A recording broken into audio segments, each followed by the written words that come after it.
Mira la grabación del dron justo en el momento en que cruza la malla rota.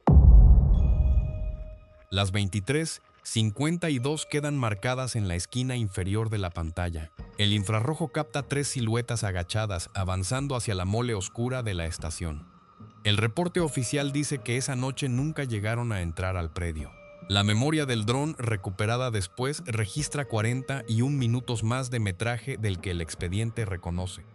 Las 3 siluetas son Andrés Lira, Paola Ibarra y Rodrigo Cantú. Tienen 27, 25 y 29 años. Llevan 2 años subiendo videos al canal Rutas Vacías, recorriendo casonas, fábricas y predios abandonados del norte del país.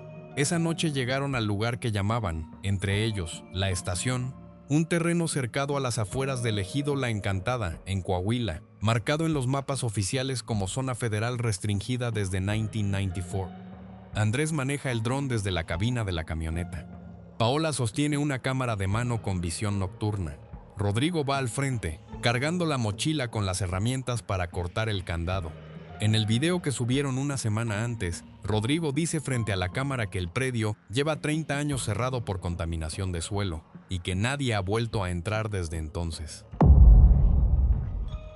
Esa frase, según las notas del expediente, es la última declaración pública del grupo antes de desaparecer. El letrero en la malla todavía puede leerse en la grabación. Zona federal restringida, programa de remediación ambiental, prohibido el acceso. Debajo, alguien rayó con plumón negro una fecha, 1994. La pintura del letrero está descarapelada, pero la fecha se ve recién marcada, como si alguien la hubiera repasado hace poco. 3 días después, un inspector de la Comisión de Caminos encontró la camioneta de Andrés todavía encendida, estacionada sobre el acotamiento de la carretera, con las luces intermitentes parpadeando y el tanque casi vacío. La puerta del copiloto estaba abierta. Adentro, sobre el asiento, alguien había dejado los 3 teléfonos, apilados uno sobre otro, apagados. Los cuerpos se localizaron al día siguiente, dentro del predio, separados entre sí por más de 300 metros. Cada uno en un punto distinto del terreno, ninguno cerca de la estación principal. El acta de necropsia preliminar habla de exposición prolongada y deshidratación severa. Pero hay un detalle que el acta no explica y al que vamos a llegar. Antes de eso, hay que volver a la malla. Cuando los peritos revisaron el cerco esa misma semana, encontraron el corte exactamente donde se ve en el video del dron. Pero algo no cuadraba con la versión de que el grupo cortó el alambre para entrar. El corte estaba limpio por dentro y deshilachado por fuera. Los extremos del alambre apuntaban hacia afuera, doblados, como si algo los hubiera empujado desde dentro del predio hacia la carretera. No al revés. El perito que firmó el primer reporte anotó, según consta en el expediente, que el patrón de corte resulta inconsistente con un ingreso desde el exterior. La frase aparece una sola vez en todo el documento. Después de esa línea, el resto del informe describe el corte como si lo hubieran hecho Andrés, Paola y Rodrigo para entrar. Nadie volvió a mencionar la dirección del alambre. Y hay algo más en la grabación del dron. Algo que Andrés nunca llegó a ver, porque estaba mirando la pantalla del control, no el cielo. En el minuto 9 del metraje recuperado, mientras el dron sobrevuela el predio para ubicar la entrada de la estación principal, aparece una cuarta figura. Camina a unos 40 metros de Paola y Rodrigo, en paralelo, por la línea de árboles secos que bordea el terreno. Viste lo que parece un overol de trabajo, de los que se usaban en estaciones agrícolas hace 30 años. No se acerca al grupo, no se aleja. Camina al mismo paso que ellos, como si los acompañara desde otro carril. Nadie del grupo lo menciona en el audio. Nadie voltea hacia esa dirección. La figura aparece y desaparece 3 veces en distintos ángulos del sobrevuelo, siempre a la misma distancia, siempre con el mismo paso. El análisis forense del video, solicitado meses después por la familia de Paola, concluye que no se trata de sombra, reflejo ni artefacto de compresión. Es una persona. Caminando esa noche, en algún momento entre las 23:52 y la madrugada, alguien más estaba dentro del predio. Y caminaba al ritmo exacto de 3 personas que no sabían que las estaban acompañando. Para entender lo que pasó después, hay que entender qué fue la estación. El predio funcionó entre 1968 y 1994 como centro experimental agrícola, dependiente de un programa federal de sanidad vegetal. Ahí se probaban compuestos para tratamiento de semillas y control de plagas antes de autorizarse su uso comercial. Trabajaban entre 15 y 20 personas, casi todas del ejido. La estación tenía dormitorios para el personal que hacía guardias largas durante las temporadas de prueba, un laboratorio, 2 bodegas de almacenamiento y un edificio administrativo de 2 plantas, que es el que se ve al fondo en la grabación del dron. En 1994 la estación cerró de un día para otro. La versión que circula en el ejido y que repite el letrero es que se descubrió contaminación de suelo por los compuestos de prueba y que el gobierno selló el predio por seguridad. Esa versión aparece en al menos 2 reportes ambientales archivados, pero ningún documento de esos 2 reportes especifica qué compuesto se derramó, en qué cantidad ni en qué fecha exacta ocurrió. Lo que sí aparece en un acta de personal fechada el 14 de noviembre de 1994 es una lista de 14 trabajadores que fueron dados de baja por reubicación. La lista incluye nombres completos, números de filiación y un sello de recibido. 13 de esos nombres aparecen después en otras nóminas, en otros municipios, con fechas de alta que coinciden casi exactamente con la baja de la estación. El 14 no vuelve a aparecer en ningún documento posterior. Su nombre es Eligio Bautista Cano. Tenía 41 años. Vamos a volver a Eligio. Pero antes hay que seguir con Andrés, Paola y Rodrigo, porque la noche todavía no termina para ellos. El siguiente bloque de metraje que se recuperó no viene del dron. Viene de la cámara de mano de Paola y corresponde a los primeros minutos dentro del edificio administrativo. La puerta principal, según se ve en el video, no estaba cerrada. Estaba abierta hacia adentro, con el marco partido por un lado, como si alguien la hubiera forzado desde dentro hacia afuera, no al revés. Rodrigo comenta en el audio, esto no estaba así en las fotos viejas que encontré. Nadie responde. Adentro, el pasillo principal conserva los archiveros de metal alineados contra la pared oxidados, con las etiquetas todavía legibles en algunos cajones. Personal, producción, incidentes. Paola enfoca la cámara hacia el cajón de incidentes. Está abierto unos centímetros, lo suficiente para que se vea, sobresaliendo, la esquina de una carpeta. Aquí entra el primer microhook de la noche, aunque ellos no lo saben todavía. Esa carpeta tiene una fecha en el lomo, escrita a mano. Octubre de 1994, un mes antes de la baja de los 14 trabajadores. Paola no la toca. La cámara sigue de largo, hacia el final del pasillo, donde una escalera sube al segundo piso. Y aquí aparece la tercera incógnita del caso, la que tardó más en salir a la luz. Cuando se recuperaron los teléfonos de la camioneta, los 3 estaban apagados, pero con batería suficiente para encenderse en el laboratorio de la fiscalía. En el teléfono de Rodrigo había un archivo de video grabado a las 3:14 de la madrugada del día siguiente al ingreso. Es decir, un día después de que, según la línea de tiempo oficial, los 3 ya estaban muertos o agonizando dentro del predio. El archivo dura 6 minutos. No tiene imagen, la pantalla está completamente negra, pero el audio registra una respiración lenta y después una voz que no es la de Rodrigo, ni la de Andrés, ni la de Paola. Una voz de hombre mayor, que repite, con pausas largas entre cada frase, la misma palabra, Eligio, 5 veces. Después, silencio hasta el final del archivo. El peritaje de audio no logró identificar la voz. Tampoco logró explicar cómo se generó un archivo de video con metadatos de esa fecha y esa hora, si el teléfono, según los registros de la compañía telefónica, llevaba ya más de 12 horas sin señal y sin movimiento. Quédate con esa palabra. Vamos a volver a ella. De vuelta en el edificio, Paola, Andrés y Rodrigo suben al segundo piso. El pasillo de arriba da a los dormitorios del personal. Las puertas de las habitaciones están numeradas del 1 al 14.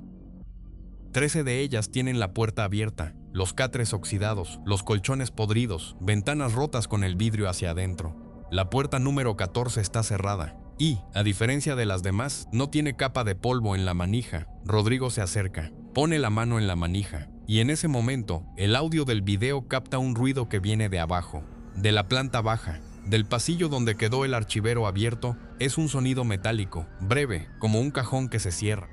Los 3 se quedan inmóviles. Andrés susurra, ¿bajamos a ver? Nadie le responde de inmediato. 15 segundos después en el video, se escucha a Paola decir, «Alguien más está aquí». Esa frase es la última que se identificó con claridad en toda la grabación. A partir de ahí, el audio se vuelve irregular, con cortes y tramos de estática que los peritos atribuyeron a interferencia, sin poder precisar la causa. Lo que el grupo no sabía, y que el espectador ya empieza a sospechar es que el corte del alambre no fue la entrada de 3 personas a un predio vacío. Fue, según todo lo que apunta el expediente hasta este punto, la salida de algo que llevaba 30 años adentro. Ese detalle importaría más tarde. Por ahora, Rodrigo abre la puerta 14. Adentro, la habitación está distinta a las demás. No hay catre, no hay colchón. Hay un escritorio de madera, una silla y, sobre el escritorio, una lámpara de gas todavía con combustible, según el análisis posterior. La silla está colocada de frente a la pared, no hacia la puerta, como si alguien hubiera estado sentado ahí, mirando la pared, durante mucho tiempo. En la pared, a la altura de los ojos de una persona sentada, hay 14 marcas hechas con algo filoso. 3 están agrupadas en un bloque, parejas, como si se hubieran hecho con calma, una por mes durante más de un año. La 14 está sola, separada de las demás por casi medio metro, y es más profunda que el resto, como si se hubiera hecho con más fuerza o con más prisa. Paola se acerca a contar las marcas en voz alta. Llega hasta la número 13 sin problema. Cuando llega a la 14, su voz en el audio se corta a media palabra, el martes por la noche. Para el jueves, 2 personas más en el ejido reportarían algo parecido a lo que está por pasar dentro de esa habitación, aunque ninguna de esas 2 personas sabía, todavía, lo que había ocurrido en la estación. Volvamos un momento a Eligio Bautista Cano, porque su historia y la de esa habitación están más cerca de lo que parece. Según el acta de personal de 1994, Eligio llevaba 18 años trabajando en la estación. Vivía ahí mismo, en el dormitorio número 14, porque su turno incluía las guardias nocturnas de los lotes experimentales. Un compañero de trabajo, entrevistado años después para un reportaje local que nunca se publicó pero cuyas notas sí se conservaron, recordaba que Eligio se quedaba horas mirando la pared del cuarto, como contando algo, y no le gustaba que nadie entrara. El mismo compañero declaró que, la semana antes del cierre de la estación, Eligio dejó de presentarse a los pases de lista, pero seguía viéndosele rondando por los pasillos en la noche, con la luz de la lámpara prendida en su cuarto. Cuando la administración mandó a alguien a buscarlo, la puerta 14 estaba cerrada por dentro y nadie respondió. 3 días después, llegó la orden de cierre del predio y la lista de los 14 reubicados.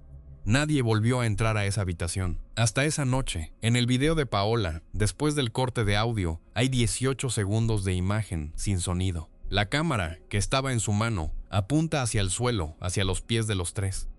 Y ahí, en el polvo del piso, aparece algo que no estaba cuando entraron. Huellas. 4 juegos de huellas. Las de Andrés, las de Paola, las de Rodrigo. Y un cuarto juego de un calzado distinto, con la suela marcada en un patrón que un perito de calzado identificó después como típico de las botas de trabajo que se usaban en el campo durante los años 70 y 80. Las huellas del cuarto juego entran a la habitación, pero no salen.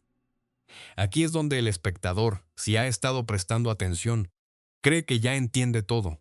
Cree que la estación está habitada por algo o alguien que nunca se fue, que Eligio nunca salió de esa habitación en 1994 y que los 3 jóvenes lo despertaron sin saberlo. Esa lectura es razonable y está incompleta, porque el detalle que de verdad cambia el caso no está en la habitación 14. Está en la carpeta del archivero, la que Paola enfocó sin tocar al principio. Esa carpeta sí fue recuperada por los peritos, intacta, en el mismo cajón donde se vio en el video. Y su contenido no tiene nada que ver con contaminación de suelo. La carpeta contiene 14 reportes de incidente, uno por cada trabajador de la lista de 1994. Cada reporte describe, con lenguaje clínico y fechas precisas, un episodio de alteración conductual con pérdida temporal de orientación durante las guardias nocturnas. Todos los episodios ocurrieron en la misma área del predio, el sector donde, según los planos originales de la estación, estaban los lotes de prueba de un compuesto identificado únicamente con la clave EX14. El reporte número 14, el de Eligio, es el único que no tiene fecha de cierre. El único que termina con una anotación distinta a las demás, sujeto no localizado para seguimiento. Se recomienda restricción permanente del sector de pruebas EX14 y monitoreo del perímetro. La estación no se cerró por contaminación de suelo. Se cerró porque, según indica esta carpeta, 14 personas tuvieron el mismo episodio durante las pruebas de un compuesto que nunca llegó a comercializarse, y 13 de ellas, con el tiempo, volvieron a la normalidad. Eligio no. Y el predio no se cercó para mantener algo afuera. Se cercó para mantener algo adentro, Esa es la revelación que cambia la forma de leer todo lo anterior. La cuarta figura del dron caminando al mismo paso que el grupo. La voz en el archivo de audio, repitiendo un nombre 5 veces. El corte del alambre, doblado hacia afuera. La habitación 14, con su silla mirando a la pared y sus marcas contadas una por una durante 30 años. Pero esta revelación, como toda revelación real en este caso, abre algo más grande de lo que cierra. Porque si Eligio Bautista Cano lleva 30 años dentro del predio, contando los días en una pared, ¿qué fue exactamente lo que cruzó la malla esa noche y caminó junto a Andrés, Paola y Rodrigo durante 9 minutos de metraje, antes de que ellos llegaran a la habitación 14? Las huellas que entraron a la habitación y no salieron son del mismo patrón de bota que aparece, según el análisis de calzado, en otro punto del predio. El sector de los lotes EX14, a casi 400 metros del edificio administrativo. Ahí los peritos encontraron, parcialmente enterrado, un par de botas de trabajo, vacías, con el cuero todavía rígido, sin señales de 3 décadas de intemperie. A partir de aquí, lo que se sabe del caso se vuelve más escaso, no más claro. Los 3 cuerpos, recordemos, se localizaron separados entre sí por más de 300 metros. Cada uno en un punto distinto del predio, ninguno cerca de la estación principal. El acta de necropsia habla de exposición y deshidratación, pero hay una coincidencia que el acta menciona solo de paso, en una línea sin desarrollarla. Los 3 cuerpos presentaban, en la base del cráneo, una marca circular idéntica, de aproximadamente 2 centímetros de diámetro, sin signos de infección ni de objeto punzocortante. El perito la describió como compatible con presión sostenida, origen indeterminado. 3 personas, separadas por cientos de metros, encontradas con la misma marca. En el mismo punto exacto del cuerpo hay algo más, algo que casi nadie del expediente se detuvo a explicar, porque para entonces ya habían cerrado el caso como exposición accidental en zona de riesgo. Los 3 cuerpos, a pesar de la distancia entre ellos, fueron encontrados con la cabeza orientada en la misma dirección, hacia el edificio administrativo, hacia la habitación 14, como si los 3, en algún momento entre la noche del martes y la mañana en que fueron hallados, se hubieran quedado mirando ese punto del predio, sin moverse. Hasta el final, el ejido de La Encantada no habla mucho del tema. Quien pregunta por la estación recibe respuestas cortas, miradas que se desvían hacia otro lado, y casi siempre la misma frase: eso ya nadie lo toca. Una señora, vecina desde los años 70, aceptó hablar con la condición de no dar su nombre. Dijo que de niña escuchaba a los trabajadores de la estación contar que, en las noches de guardia, se oían pasos parejos afuera de las ventanas, como de alguien que caminaba al mismo paso que uno, nomás para hacerte compañía. Dijo también que su abuelo, que trabajó ahí antes del cierre, nunca volvió a contar nada después de 1994. Se quedó como Eligio, dijo, contando algo que nadie más veía. A día de hoy, el predio sigue cercado. La malla fue reparada después del hallazgo de los 3 cuerpos, pero según una visita reciente al lugar, hay un tramo, del lado opuesto al que usó el grupo, donde el alambre vuelve a estar doblado hacia afuera. Nadie ha reportado el daño a la dependencia federal correspondiente. La carpeta con los 14 reportes de incidente fue trasladada a un archivo regional como parte de la investigación. Su ubicación actual, de acuerdo con la última actualización del expediente, aparece como en proceso de digitalización. Una leyenda que, según los registros internos consultados, lleva sin cambios desde hace más de 2 años. El archivo de audio del teléfono de Rodrigo, el de los 6 minutos de pantalla negra y la voz repitiendo un nombre 5 veces, fue entregado a la familia junto con el resto de las pertenencias. La familia, hasta donde se sabe, no lo ha hecho público.